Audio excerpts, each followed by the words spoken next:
राहुल गांधी के भाषण ने मानो मोदी को मधुमक्खी की तरह काट लिया। तभी तो बीजेपी स्थापना दिवस के मौके पर नरेंद्र मोदी के निशाने पर राहुल के ही बोल थे। राहुल ने कहा था यह देश मधुमक्खी के छत्ते की तरह है जिसमें हर नागरिक अहम है। मोदी ने पलटवार किया, यह देश कोई छत्ता नहीं, यहां के लोगों की मां है। आपके लिए यह देश मधुमक्खी का छत्ता हो सकता है, हमारे लिए यह देश हमारी मां है।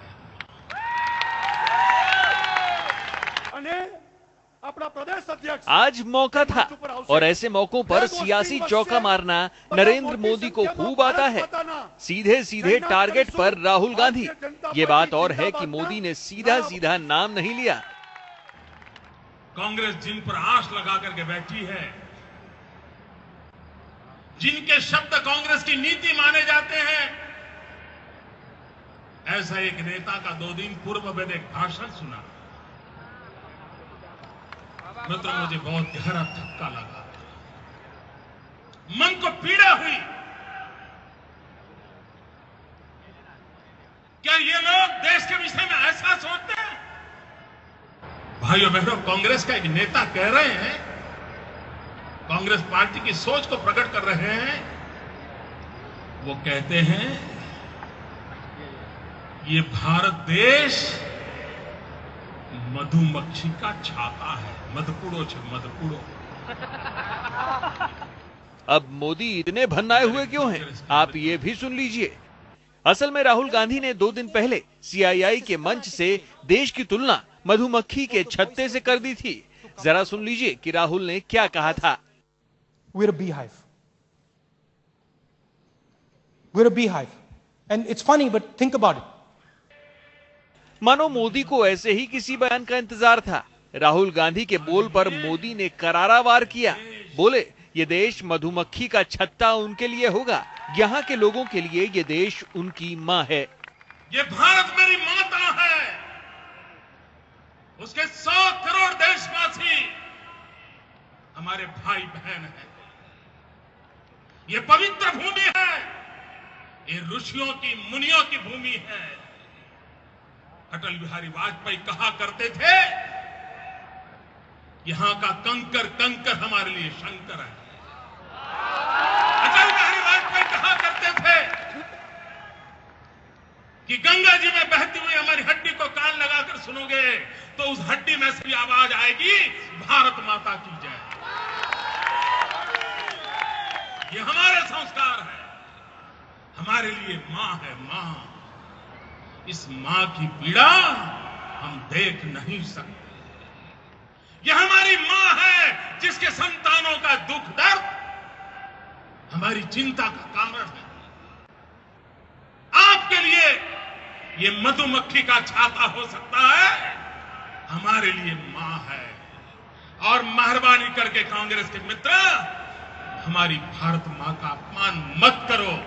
मानो मोदी को राहुल के बोल में मुद्दा मिल गया था। यहां तक कह डाला कि अगर इस देश की भाषा आती नहीं है तो पहले सीख तो लेते। आपको अगर हिंदुस्तान के लोगों की भाषा समझ नहीं आती है तो कहीं से सीखा करो। लेकिन आपके अज्ञान के कारण मेरे देश की संस्कृति, मेरी परंपरा, उसको बर्बाद करने का पाप मत करो। भाइयों बहनों, मैं कभी किसी नेताओं के भाषण पर समय बर्बाद नहीं करता, क्योंकि वो ध्यान देने योग्य होते भी नहीं है। लेकिन जब हमारी भावनाओं पर चोट पहुंचाई जाती है, जिस मां के लिए, जिस मां के कल्याण के लिए जीवन खपाने वाले लक्षावधि कार्यकर्ता हो, उनको पीड़ा होना बहुत स्वाभाविक है। जाहिर है 33 बरस की बीजेपी में 63 बरस के नरेंद्र मोदी जानते हैं कि अगर पार्टी की जवानी में सत्ता की ताकत डालनी है तो निशाने पर विरोधियों के सबसे बड़े नाम को रखना ही होगा। अहमदाबाद से गोपी घांगर के साथ आज तक ब्यूरो। युवराज पर ताना कसा गया था, जवाब देना लाजमी था और मोदी को जवाब दिया राशिद अल्वी ने। कहा उन्हें राहुल का भाषण समझ ही नहीं आया। देखिए, राहुल जी का भाषण देश के लिए था, देश के लोगों के लिए था। हमें मालूम है कि भारतीय जनता पार्टी को वो अच्छा नहीं लगेगा। वो बात जो राहुल जी ने देश के लिए कही है, अगर भारतीय जनता पार्टी के नेताओं को अच्छी नहीं लगती तो ये भारतीय जनता पार्टी की अपनी प्रॉब्लम है। सीबीआई इंडिपेंडेंट काम करती है। सीबीआई हमारी सरकार के अंदर किसी पर दबाव नहीं डालती। सीबीआई अपने फैसले अपने आप करती है, सरकार का इससे कुछ लेना देना नहीं। मैं इस बारे में सिर्फ इतना कह सकता हूं कि अगर कोई राहुल जी का भाषण समझने की कोशिश करेगा तो उसे यकीनन समझ में आएगा। राहुल जी ने कहा था कि मधुमक्खी का छत्ता जिस तरीके से होता है और हर मक्खी अपनी जिम्मेदारी निभाती है, अपना काम करती है, सबके लिए मिलजुल के काम करती है, एक टीम वर्क होता है। यही काम हम देश के लोगों को इकट्ठा करके करना होगा, तभी हम देश को आगे ले जा सकते हैं। बहरहाल मौका था बीजेपी की स्थापना दिवस का, लेकिन अहमदाबाद में जो मंच तैयार हुआ था वो मंच बना कांग्रेस पर हमले का। मोदी ने सिर्फ राहुल गांधी पर नहीं, मनमोहन सिंह पर भी निशाना साधा और खुद पर हो रहे हमले का बिना किसी का नाम लिए जवाब दिया। भारतीय जनता पार्टी को दिन रात गाली देते हैं, नई नई डिक्शनरी के शब्द निकालते हैं।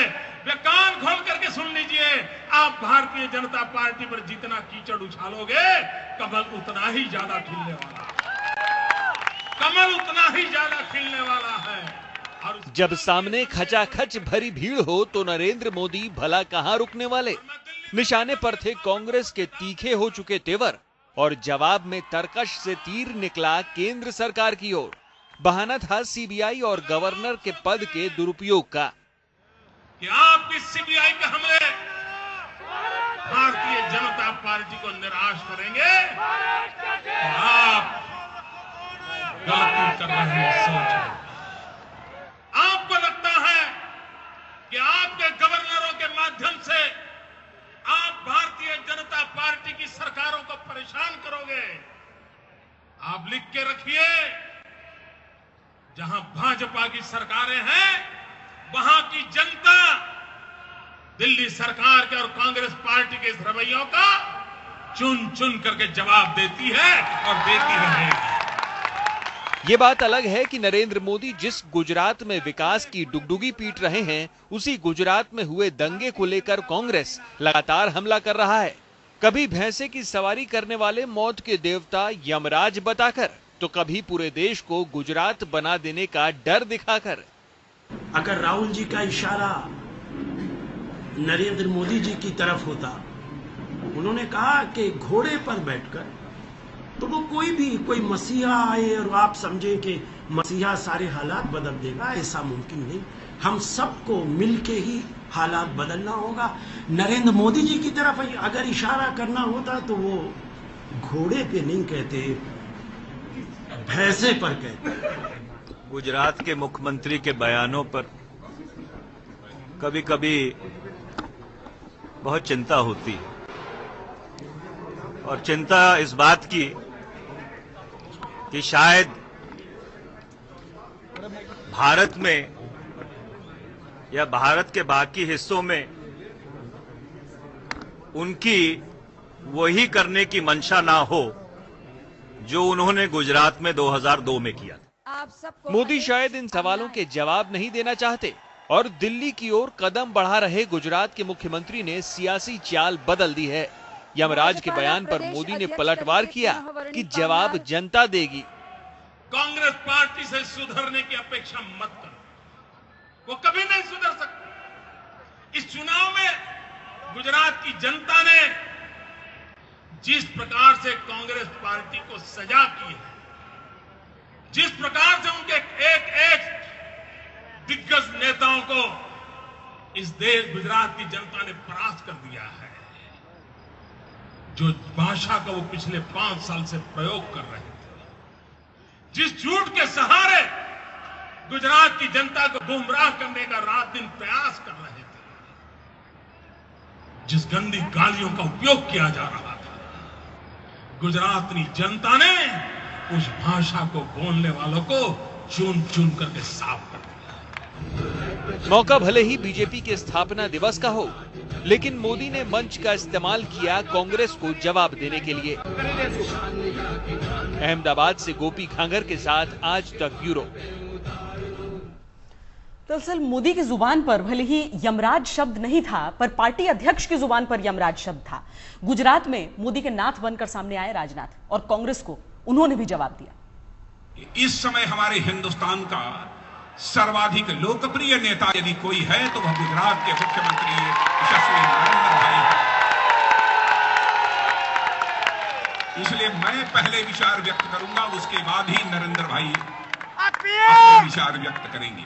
कोई भी कह सकता है राजनाथ सिंह भारतीय जनता पार्टी के अध्यक्ष हैं, अपने मुख्यमंत्री की वह प्रशंसा कर रहे हैं, लेकिन मैं प्रशंसा अनायास ही नहीं कर रहा हूं नरेंद्र भाई की, क्योंकि मैं ही नहीं दुनिया इस सच्चाई को स्वीकार करती है कि डेवलपमेंट, विकास के मामले में यदि मॉडल स्टेट कोई बना है इस समय दुनिया का तो गुजरात बना है। मौत का सौदागर का यह आरोप लगाने वाले लोग खामियाजा भुगत चुके हैं, फिर भी अपनी हरकतों से बाज नहीं आ रहे हैं। अब कहते हैं यमराज है गुजरात के मुख्यमंत्री, लेकिन मैं बतलाना चाहता हूं यह कहने वालों को, मौत का सौदागर कहा था तो उसका खामियाजा आपको भुगतना पड़ा है।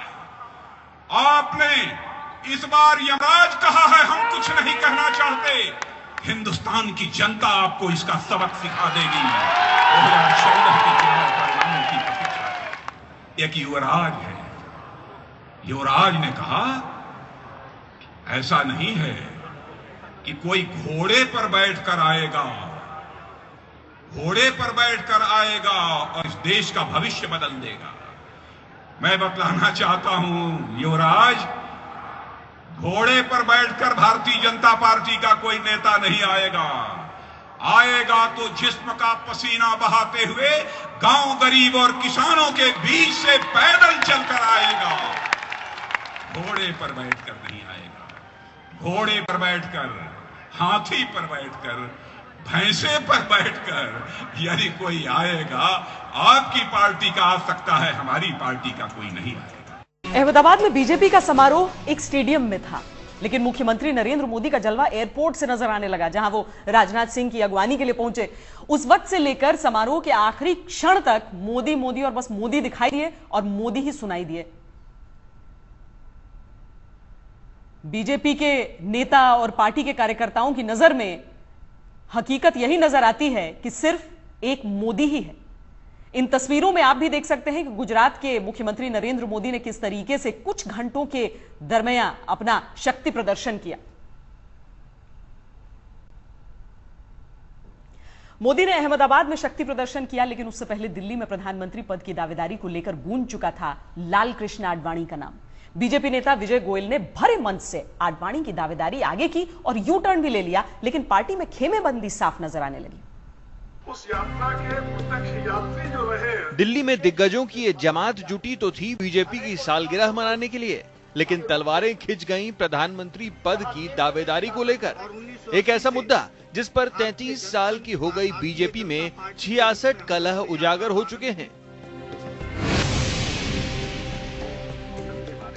देश में आम चुनाव करीब हैं और ये चुनाव किसकी अगुवाई में लड़ा जाएगा, इस पर सधी चाल चल दी विजय गोयल ने। विजय गोयल ने गुजरात के मुख्यमंत्री नरेंद्र मोदी की जगह पार्टी के सबसे सीनियर नेता लाल कृष्ण आडवाणी को आगे कर दिया और जैसा कि सियासत में अक्सर होता है, पलटने में भी देर नहीं की। पर आडवाणी जी के नेतृत्व में मैं समझता हूं अगली बार 2014 के अंदर हमारी सरकार बनेगी, किसी और की नहीं बनेगी जाके। तो जब हम आडवाणी जी का नाम लेते हैं उसका मतलब यही होता है हमें आडवाणी जी का मार्गदर्शन, उनका रोड मैप, उनकी गाइडेंस हमेशा चाहिए और वो मिलेगी उनके नेतृत्व के अंदर। 2014 के अंदर चुनाव के अंदर हम जाएंगे, इसका मतलब यही है सामूहिक नेतृत्व। उसका मतलब ये भी होता है कि प्रधानमंत्री के पद के उम्मीदवार, मैंने पहले ही बताया है, मैं कोई भी नहीं हूं जो प्रधानमंत्री पद के उम्मीदवार की घोषणा करूं। उधर गुजरात में विकास की डुगडुगी पीट चुके नरेंद्र मोदी दिल्ली की गद्दी पर काबिज होने का सपना देख रहे हैं और अपनी ख्वाहिश जताने में खुद भी नहीं झिझक रहे। इस देश का कोई बच्चा ऐसा नहीं है, कोई नागरिक ऐसा नहीं है जिसको भारत मां का कर्ज न हो।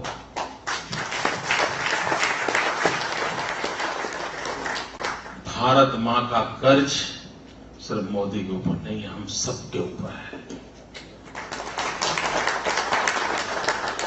और हम सब ने भारत मां के कर्ज को चुकाने के लिए जहां भी जो भी अवसर मिले उसका उपयोग करके, एक टीचर भी भारत मां का कर्ज चुकाता है। एक डॉक्टर किसी बालक की जिंदगी बचा करके भारत मां का कर्ज चुकाता है। आमतौर पर पार्टियां ऐसे दावे चुनाव जीतने के बाद और जनादेश लेने के बाद ही किया करती हैं, लेकिन बीजेपी का मामला थोड़ा अलग होने वाला है। पार्टी न चुनाव जीती है, न जनादेश मिला है। नेताओं ने अपने सपनों की चादर पहले ही फैला दी। विपक्ष के लिए भला इससे बेहतर मौका क्या होगा?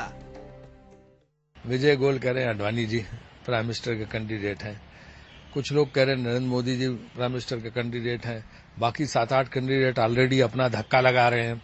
तो इतना धक्कम पेल रेलम पेल मची हुई है प्राइम मिनिस्टर के लिए कि प्राइम मिनिस्टर का पद न होगा कि क्या होगा। इससे समझ में आता कि जब इनकी पार्टी में किसी बात पे एकता नहीं है तो देश को शासन क्या देंगे? ये तो दिन भर लड़ाइयां होती रहेंगी। देखिए, बात हम कई बार पहले भी कह चुके हैं कि भारतीय जनता पार्टी में वरिष्ठ नेता आपस में लड़ रहे हैं। जो भी आगे बढ़ाने की बात करता है तो दूसरा गुट फिर दूसरे आदमी का नाम आगे बढ़ाता है। वही अभी तक पूरी भारतीय जनता पार्टी नरेंद्र मोदी की बात कर रहा था और विजय गोयल का आज बयान आया है कि नहीं, नरेंद्र मोदी नहीं, आडवाणी जी ही प्रधानमंत्री बनेंगे। 33 साल की उम्र ऐसी होती है जब आपके पास पूरी क्षमता भी होती है और मुश्किलों से पार पाने का अनुभव भी। 33 की उम्र में बीजेपी भी एक ऐसे पड़ाव पे खड़ी है जहां उसे केंद्र की सत्ता एक बार फिर बहुत करीब दिख रही है। लेकिन 2014 के सपने को साकार करने के लिए उसे पूरी क्षमता की भी जरूरत होगी और अपना प्रधानमंत्री पद का उम्मीदवार चुनने के लिए और उस पर सभी सहयोगियों को राजी करने के लिए अनुभव की भी खासी जरूरत पड़ेगी। कैमरामैन अंकुर अरोड़ा के साथ बालकृष्ण, दिल्ली आज तक।